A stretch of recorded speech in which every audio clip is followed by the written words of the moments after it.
cybersecurity for an organization is about embedding it in your culture, and your workforce is kind of like part of that culture. So how do you build a cybersecurity program through your employees, given that they're kind of like at the very front line? Most cyber attacks, 95% of cyber attacks are actually going to happen through an employee clicking on a malicious link. That's kind of like one of the fundamental issues that we deal with as cybersecurity professionals. Today we have joining us William Dixon of the World Economic Forum, holding the position of Head of Future Networks and Technology. So if we can begin, if you'd like to just tell everyone a little bit about yourself and the work that you do. Sure. So my name is Will Dixon. I work at the World Economic Forum. And the World Economic Forum is obviously an international organization that's headquartered in Switzerland. It's focused on public-private partnerships and addressing systemic issues that face the world. And it's probably best well known for the annual meeting at Davos, which happens each year, which is obviously kind of one of the most high-profile public events each year, where around 3,000 leaders of major enterprises and public policy officials meet to discuss systemic issues. And for around 2.5, 3 years, there's been a dedicated program to cybersecurity as a kind of strategic problem. So I help lead the program at the World Economic Forum on projects, initiatives, research, and working with all our members and partners, both in the public and private sector, on cybersecurity as a strategic issue. Okay, so what are some of those like specific topics that your work is focusing on currently? Yeah, so the way that we view cybersecurity as a strategic issue, we kind of look at 3 core programs of work. One is dedicated to kind of international cooperation and some of the fragmentation that you see between major enterprises and major governments on international cooperation. And a good example of that is the work that we do with Europol and Interpol on looking at kind of like new public-private partnerships for combating cybercrime and obviously promoting some of the initiatives that we see around the world, and seeing if we can try and help accelerate some of their adoptions in different jurisdictions. The second bucket of work is on future networks and technology, which obviously I look after, which is really trying to understand how the impact of next generation technology will impact the cybersecurity landscape. And the World Economic Forum has lots of programs of work on the kind of transformative value add impact of next generation technology. So really my job is to understand some of the systemic issues and some of the cybersecurity concerns about the adoption of artificial intelligence by business, the rollout of quantum computing, the impact of, say, 5G technology on the cybersecurity landscape. And the last program of work that we do is we have dedicated working groups of in what we classify systemically important industries. Given the World Economic Forum's a membership-based organization, we actually have represented most of the major globally important firms in some of the most systemic areas of cybersecurity. So major electricity providers, major C&I providers, power, energy, automotive, aviation, etc. They're members that we have work together on cybersecurity partnerships and issues as well. Protecting infrastructure. For sure, yeah. Well, I think at the forum we're less operational, and I think you're really trying to convene specific groups to collaborate on what they determine are the issues that they want to work on as well. So very different for each topic area, what the kind of community wants to work on. In that resilience area, a lot of them very much work on kind of like the dedication of kind of like benchmarking standards, understanding responsibility models in their industries, etc. In the future technology space, I think it's much more research-led. We have a lot more academic and kind of like agencies who are involved to kind of on kind of like future technology, the impact of that on the landscape, etc. And on international cooperation, obviously that's probably more dialogue-based, given that it's actually usually government-to-government conversations as well. So depending on what we're doing in those areas really determines the type of work we do. Although it might be a little bit technical and a little bit granular, I was actually reading a piece of yours with regards to sort of building a quantum security coalition, Sure, and yeah. another piece specifically regarding the impact of quantum computing on issues such as cryptography, Sure, specifically. yeah. Do you reckon you could give a sort of overview of that? Because it's very interesting. Yeah, so quantum computing, I think, is a great example of a kind of frontier technology issue which requires the security community to provide kind of like a good quality security literacy, educate senior leaders on the potential risks and issues, highlight where there's good work and good practices that are out there in the community, and also think about the emerging governance models.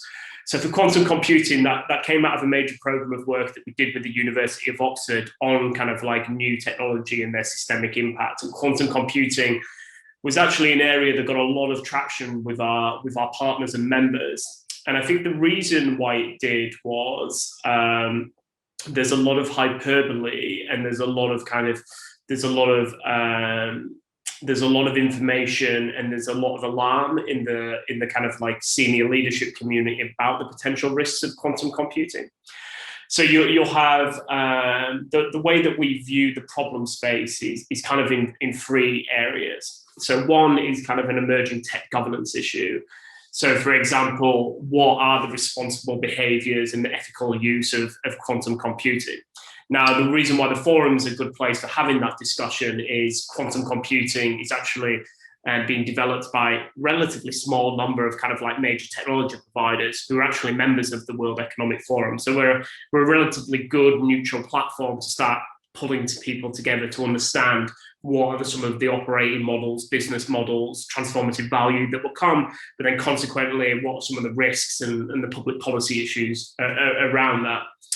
The second issue is very much dedicated to kind of like that emerging cybersecurity issue. And particularly, we look at this as a leadership issue that we need to provide guidance and education of what the real risks are, where we can provide real empirical research and analysis from the actual kind of like major providers and research institutes about what are the potential roadmaps, what are the triggers and tools that you should be doing as enterprise leaders for potentially understanding and mitigating that risk.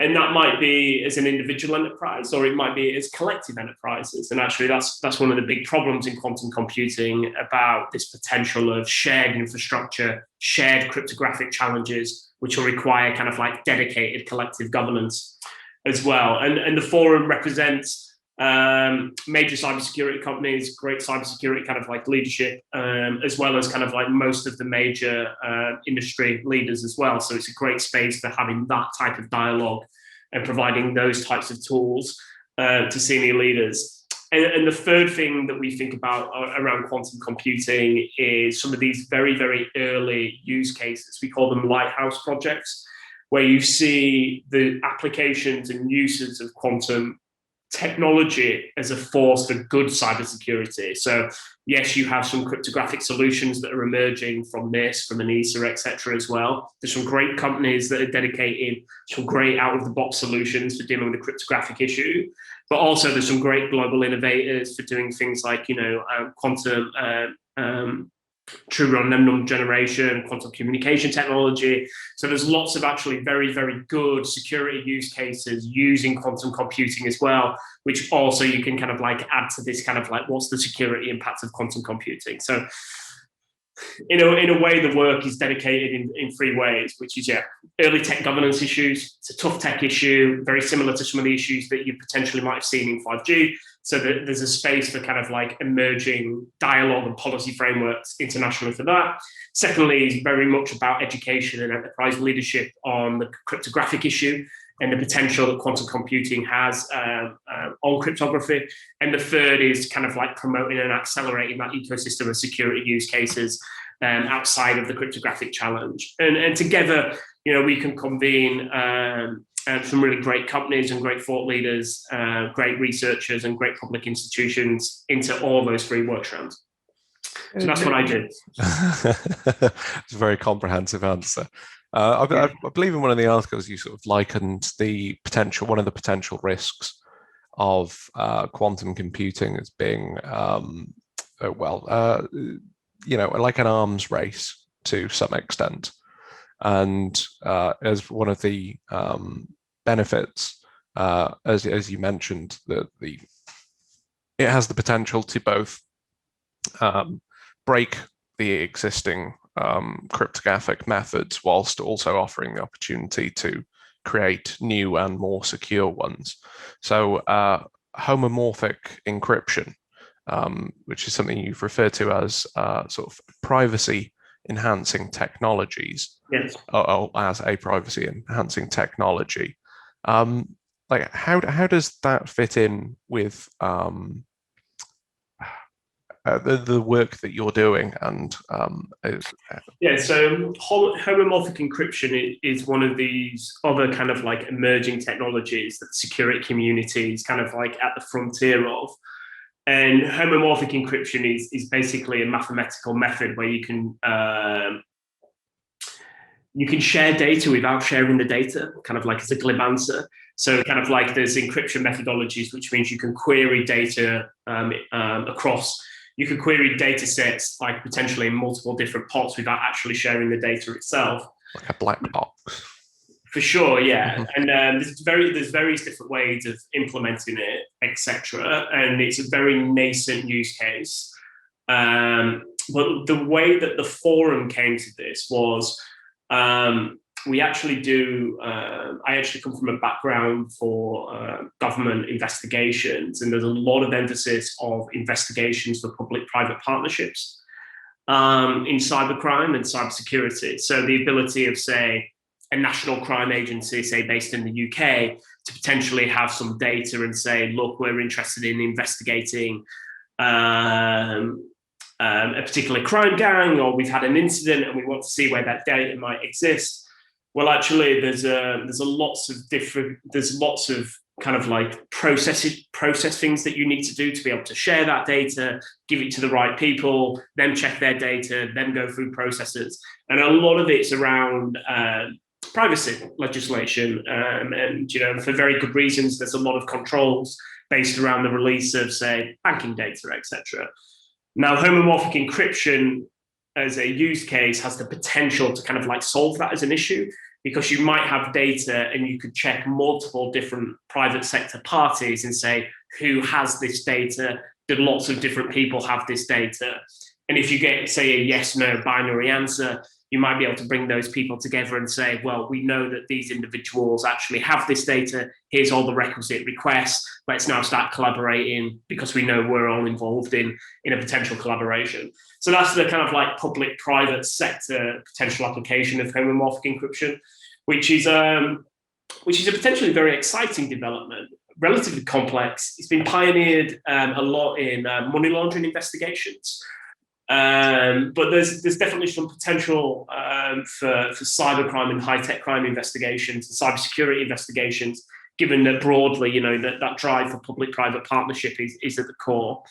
Now, a lot of the other homomorphic encryption applications that are coming, that come through really our tech pioneer communities and maybe our global innovator communities, so some of our smaller companies that engage with us, is around things such as financial compliance investigations, where you've got a large company that has a lot of kind of like potential kind of like jurisdictional issues with sharing data even amongst itself, and they have to kind of interrogate their own data sources and be compliant with the relevant regulation. Well, actually, homomorphic encryption is a way of actually doing that efficiently as well, understanding what you've got, where you've got it, and kind of like building processes around it.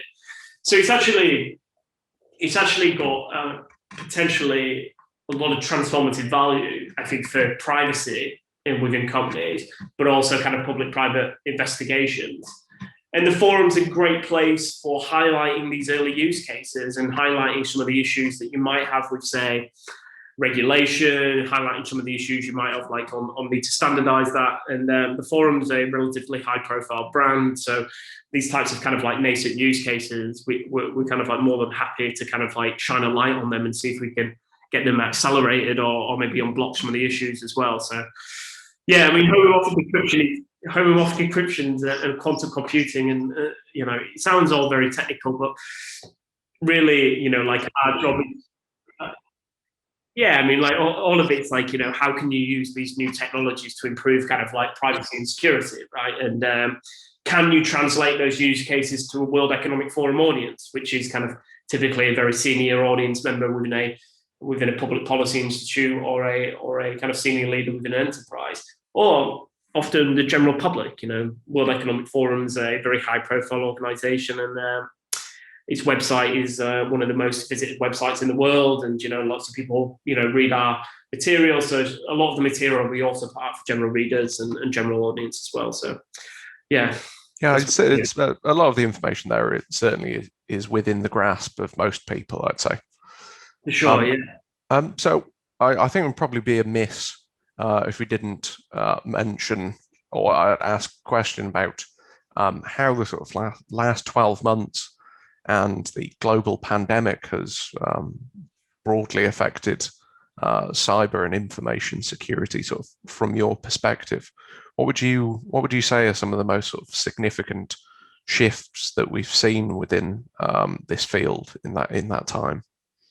Sure. So the way that we've been thinking about this is in three ways. So at a very senior level, it's about continuing fragmentation at an international level.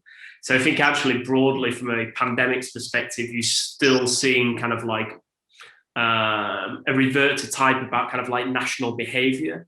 You've still seen kind of APT activity, nation state activity that's been quite disruptive. Variety of different examples of that. Variety of different examples of that. Obviously, we represent.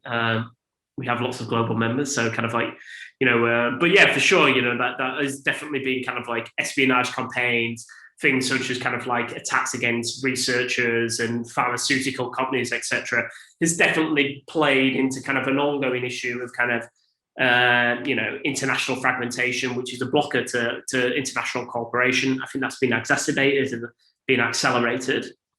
I think there's a discussion about the actual threat and the threat landscape. And in the early part of the pandemic, I think there was a lot of hyperbole about, coronavirus and the kind of like huge increase in coronavirus, kind of like cybercrime. I think in that early phase, we saw some actually quite good partner material, which was indicating that actually it was largely the same crime groups that you would typically see repurposing their infrastructure and their social engineering campaigns for the coronavirus. That has definitely changed as you've gone through the pandemic, when you actually have seen both an increase of the attack surface, largely kind of like immature sectors, relatively undefended, and you have seen kind of like a plethora of kind of like other actors enter the marketplace, in the cybercrime marketplace. So there actually has been a huge spike in activity. Ransomware is the great example of that, and kind of like much more effective, very, very kind of virulent and impactful ransomware campaigns being seen in US, Europe, and in emerging jurisdictions as well. And I think, there's probably better people than me that could give you a good understanding of the threat landscape. But I definitely think that what you saw was a rapid expansion of the attack surface, and a rapid expansion of a largely undefended, immature attack surface, as you saw industries transform kind of overnight to digital, and you saw remote working kind of like go on an industrial scale, which put, millions and millions of users out onto the internet, probably with not as the most effective control space. And the third thing that we think about the coronavirus is think about it from a market perspective and the potential pressures of the enterprises that are now operating in a kind of like quite difficult financial environment. If you're a large technology company, you've actually done probably very, very well, but there's certainly sectors that are definitely feeling the pressure. And some of those sectors are relatively undefended and actually kind of like heavily targeted. Retail is a great example of that. Local government services, good example of that. Where you've seen a pressure to potentially reduce costs at the same time as like digitizing, and that's been definitely kind of like a difficult ecosystem to operate in. And what that's also meant is that the very nature of what enterprises were defending has started to change, and the pressures around some of the chief security officers has definitely been changing as well. So yeah, that's how we've been thinking about it. I think the short answer is probably to say working from home, right? Well, it's a very complex question, right? You know, cybersecurity in its landscape is complex, right? So yes, especially taking a sort of global scale, as yeah, for sure. you know, as your organization broadly does. Well, I homing in on that, I suppose, with regards to remote work, is one of the most sort of significant changes in terms of entire sectors, in whole industries have had to rethink the way in which they operate just on a fundamental level. How do you think that has sort of specifically affected cybersecurity practices within workplaces, if at all? So I think the kind of like the key word was maturity, right? So I think what you saw was everybody needed to get started on their cybersecurity journey, and if you were on your cybersecurity journey, then you had to kind of like ratchet it up a level. So if you think about, you know, the maturity of, say, very well resourced, heavily regulated financial institutions or CNI, most of them will have had kind of like a quite robust cybersecurity program that had actually been in place for a number of years. They were probably on that journey. We're you know, relative kind of like relative maturity around them.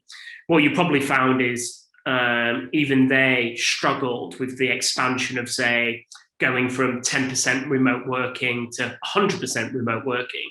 That kind of like impacts just basic things like, you know, the bandwidth you've got for kind of like doing VPN monitoring, or kind of like how many logs you can store, and do you have the right kind of like remote working practices on kind of like, you know, how do you do kind of like insider threat monitoring. And so even for very, very mature organizations, that would have been a rapid expansion of kind of like their security model. Then you put all the kind of like increased threats going into them as well, you know, as you saw an increase in kind of social engineering and spear phishing and ransomware campaigns starting to pick up. So even the most mature companies would have definitely felt the difficulties of kind of doing information security at a different scale. But I suspect a lot of those organizations were able to kind of like relatively flex their programs in different contexts. I think where you probably saw most struggles is at the less mature end of the market, where you're talking about small to medium enterprises, less regulated spaces, or, you know, places like education, local government, retail, you know, lots of people going online very, very quickly. And actually, if you're kind of like a small to medium enterprise, you know, 10 to 20 people, you're all working from home, maybe you're a local manufacturer, you know, and all of a sudden your entire value offering is gone digital. Do you have the resources and skills, access to the capabilities to have a cybersecurity posture? When do you even start, you know, building your cybersecurity journey as well? So I think it depends very much of kind of like where you were on your journey, where you were kind of like, you know, within the ecosystem. I definitely think what the coronavirus did was it kind of like rapidly expanded the requirements for cybersecurity to be at scale, so across the entire industry, across the entire ecosystem, that it was no longer just something that would happen at the mature end of the market. All of a sudden, you needed cybersecurity to kind of like be like part of the underlying processes of like all businesses and all economies and all kind of like processes as well. And the kind of final thought in that, I mean, there's a lot in all that. The final thought in that would be about skills and capabilities and capacity. Because ultimately, all those things are about capacity. And do you have enough skills and capabilities within the kind of security ecosystem to provide that kind of like security at scale to those small to medium enterprise businesses, all the way to kind of like your mature companies as well? So I definitely think that's been that's been probably like that's the underlying issue, which is like, do you have enough kind of like bandwidth? Do you have enough skills? Do you have enough capacity? And our sector is able to access that capacity? Because it's no, like what coronavirus did was basically say, well, actually, it's no longer going to be sufficient that the ones that have the most money are the only ones that are going to be best protected, because actually you've now got everybody working online all the time. So it's no longer acceptable that you've actually just got some very, very mature organizations who are well resourced that have access to the right cybersecurity skills and capabilities.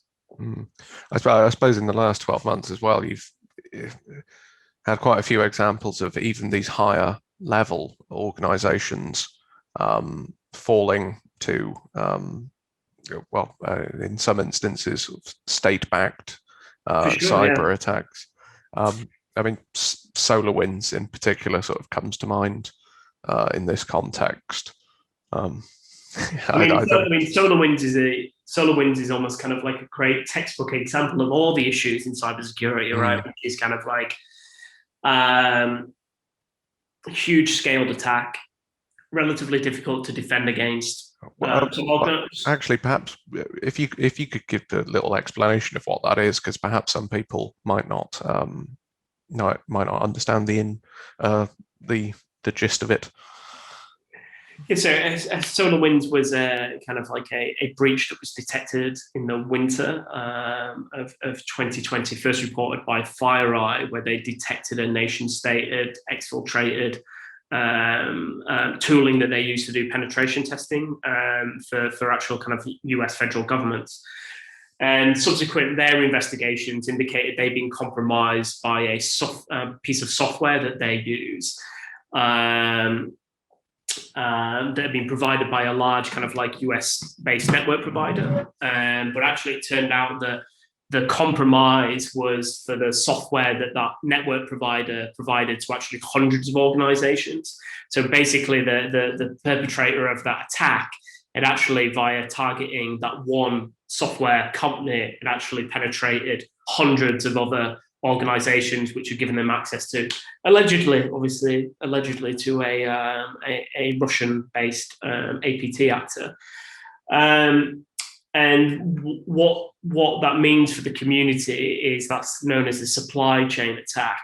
And supply chain attacks are kind of like one of the primary vectors and primary threat attacks against institutions. The reason why they're so problematic is having no understanding and having security assurance in your entire supply chain as an organization for every small part of what you're dependent on for running a business is actually incredibly complex, given the hundreds of pieces of software that you might be using at any given time. And having relative assurance on each of those products and each of those services is a complex and very lively debate within the security community. A lot of people go down kind of like an attestation and a compliance-based regimes. People look at minimum standards, minimum requirements, but certainly supply chain attacks are kind of, they're almost like one of the fundamental issues for the security community to address in the future, given they're really about interdependence of companies and technology, and how do you get security assurance around them. And obviously, given that it was allegedly a nation-state-based attack, it's also kind of a question of, well, you as a company are actually going up against highly advanced state actors. Allegedly. But in a question which is, well, if you're a company, is that a reason that, what's your relationship with government? Is it kind of like, what's the kind of reasonable response of the government providing security assurance to the companies that operate within their ecosystem? What help should companies be given for dealing with, highly sophisticated threat actors, and what's realistic for the government to be able to provide? And at that international affairs level, what is a question about responsible behavior in cyberspace as well? And do you have the right types of kind of like international frameworks to have those discussions as well? Yeah, I think the Microsoft president, whose name now, Smith. That's the one, referred to it as a sort of an unprecedented indiscriminate global assault, I think the words were. I mean, perhaps we touched on this before, but that it kind of exemplifies some of the issues that the cybersecurity world is facing currently. Yeah, for sure. And probably interdependence. I think, yeah, interdependence, complexity, of technology and services and providers. Yeah, it's an incredibly complex space. And if I was a chief security officer, kind of like dealing with the supply chain issue now, that's probably the top of their agenda. And there's not a lot of easy answers in this space. Encouraging words. Yeah. So what do you predict as some of the sort of cybersecurity trends over the foreseeable future? Just in general, like I know we've touched on quantum computing, that being a particular factor, but what else is there, do you think, in the foreseeable future? So couple of things to think about. Ongoing convergence between IoT, OT, and enterprise security.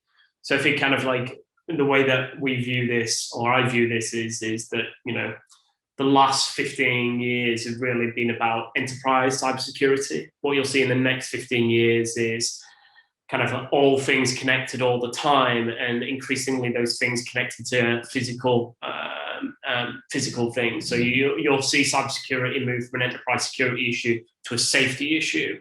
So for instance, smart cities, highly connected kind of like advanced manufacturing, critical national infrastructure, kind of like providers like converging their enterprise and OT and IT space as well. So much more kind of like complex real world physical outputs from that as well.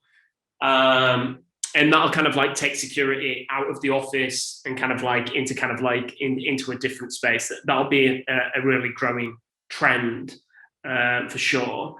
Second issue I think you'll still see is kind of like a highly lucrative, growing cybercrime underground economy. I still think there's kind of like fundamental issues with attribution and criminal investigations within cybercrime. I'm sorry, what do you mean by that? Sorry. Well, it's a great piece of work that's been done by the Third Way, which is a research institute out in the US, which kind of indicated that most cybercrime investigations, most cyber incidents, even if they're recorded, it's about 1 to 3,000 that results in any type of law enforcement activity against them. Now, for physical crime, it's around 50-50. So basically, if you kind of like, if you're part of a physical crime, somebody kind of like robs you, or kind of like there's physical violence, etc., 1 in every 2 cases will likely result in a prosecution. Now, in the US, where it's one of the only places which we have accurate data for cyber, it's around 1 in 3,000. So you broadly actually kind of like got this huge volume crime issue that basically doesn't have an attribution model that leads to criminal justice outcomes, which puts you hugely dependent on kind of like technical takedown, infrastructure, protection at scale, etc., and all these kind of like non-traditional police outcomes. You can't really change that. That's like the trend of like what cybersecurity is going to do. So, and largely what you've seen, you know, for 10 years is like, because of that attribution model and because of anonymity and because of the issues investigating the crime type, very, very hardened, very, very vibrant underground economy that will continue to grow and be innovative. And you'll start seeing, that same type of innovation outside of kind of Eastern Europe and the kind of like traditional Eastern European, Russian cybercrime ecosystem. You start seeing it in, very local underground economies, ecosystems, Latin America, Central America, Far East, China, Japan, all got very, very vibrant underground economies dedicated to their kind of like criminal infrastructure. So that will still be a dominating theme over the next 10 years, because even though there are good examples of collaboration, fundamentally, this is kind of like a volume crime type that's still got a very specialist crime type response. And that's very difficult to build an effective deterrence model when you basically can only investigate a very small percentage of the crimes that are reported, even if you've got good crime statistics, which most people don't. And then of those that are investigated, very few are actually going to result in any type of prosecution. And I don't really see much changing in that. I hadn't heard those numbers before, but I mean, it's important for people to actually understand the sort of the difficult situation in which they are and organizations are when, cybercrime for the criminals committing it, it represents relatively low risk in terms of Sure. actual repercussions for them. Oof. Yeah, and you do see some good operational responses. European Cybercrime Centre has been great in this space. US has kind of like really pioneered some great investigative kind of like collaborations, etc. The UK with the National Cybersecurity Centre has done a fantastic job over the last 4 or 5 years at kind of like providing cybersecurity protection, and services at scale. They've also done some great work through their active cyber defense program. But ultimately, if you've got a crime type that kind of like has a different kind of attribution and deterrence model, like you said, a very low barrier to entry, and it's highly lucrative, like this is still something that we're going to be dealing with in 10, 15, 20 years time. It's the kind of security challenge of the 21st century, really. I think sort of a large part of the defense of this is getting people to understand just how prevalent and common this issue really is. And for sure, I mean, we at the Hut 6 we use a phrase of sort of security culture or security mindset. yes. And trying to keep having an entire workforce or a set of employees appreciating their own individual role in ensuring an organization's cybersecurity is absolutely sort of paramount in this. What do you think are some of the sort of major barriers for organizations who perhaps aren't as robust in their defenses as they perhaps should be? Yeah, I mean, it's what you touch on is a really good point, which is, cybersecurity for an organization is about embedding it in your culture, and your workforce is kind of like part of that culture.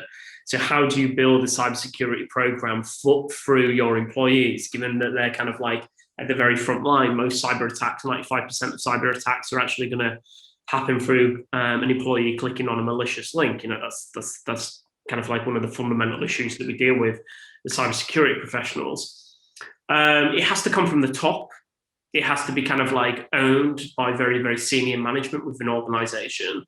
And then the kind of like the organizational transformation of building cybersecurity is kind of like in the culture and the DNA of the organization. It like needs to be carried through every layer of management and then resourced appropriately, given the type of priority it requires. Now, obviously, for some organizations, there's lots of competing requirements, for those employees in that management time.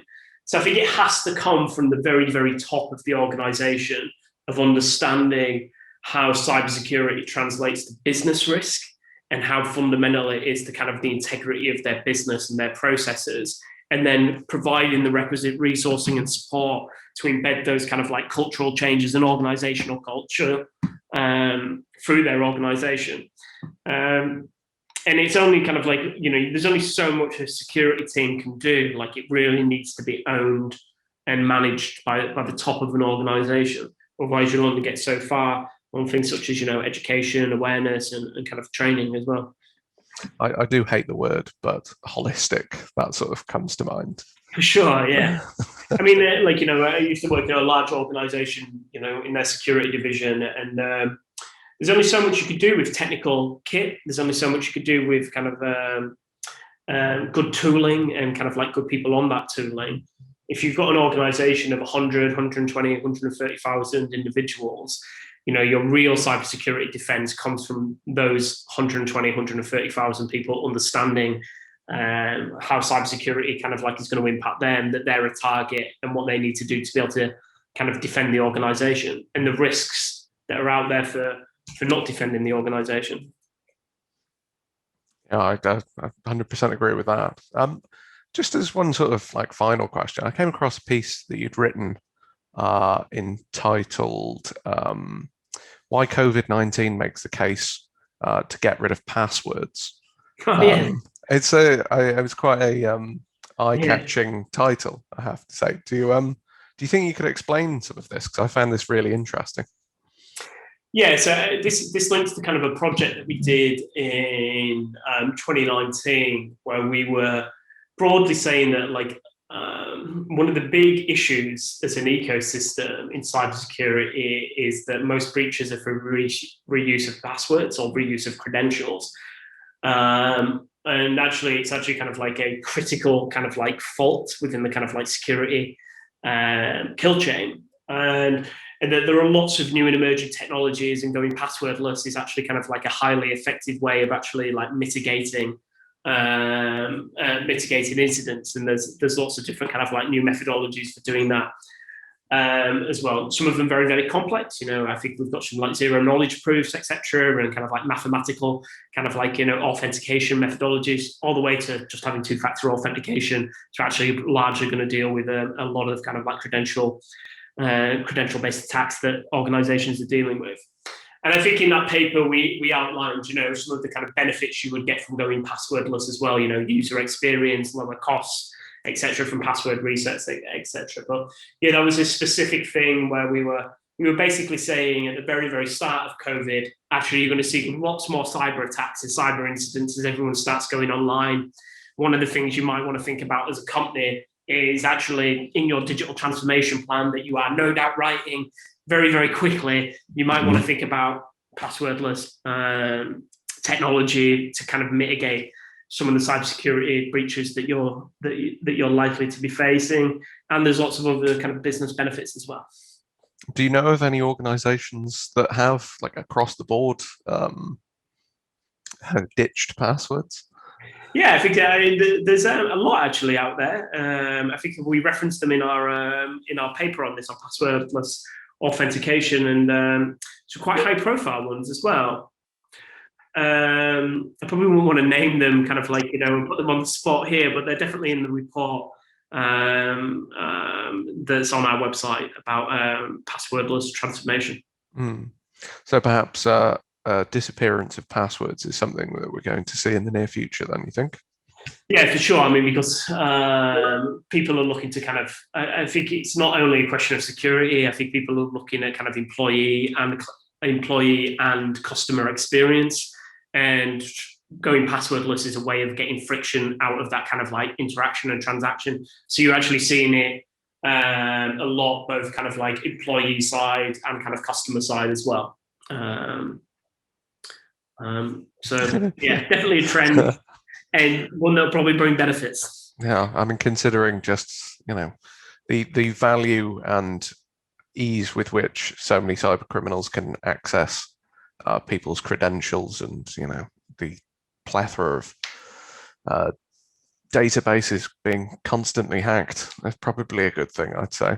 But yeah, I think there was something like 2 billion credentials like spilled out onto the underground economy last year, mainly kind of email and passwords. So yeah, like them having alternative authentication methodologies is obviously kind of a very good thing to do.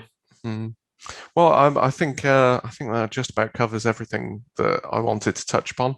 Was there anything else that you'd like to add? No, Alex, just appreciate being asked to have a good conversation, and hope everything's going well in Wales. Yeah. How are things in Switzerland? Yeah, very well.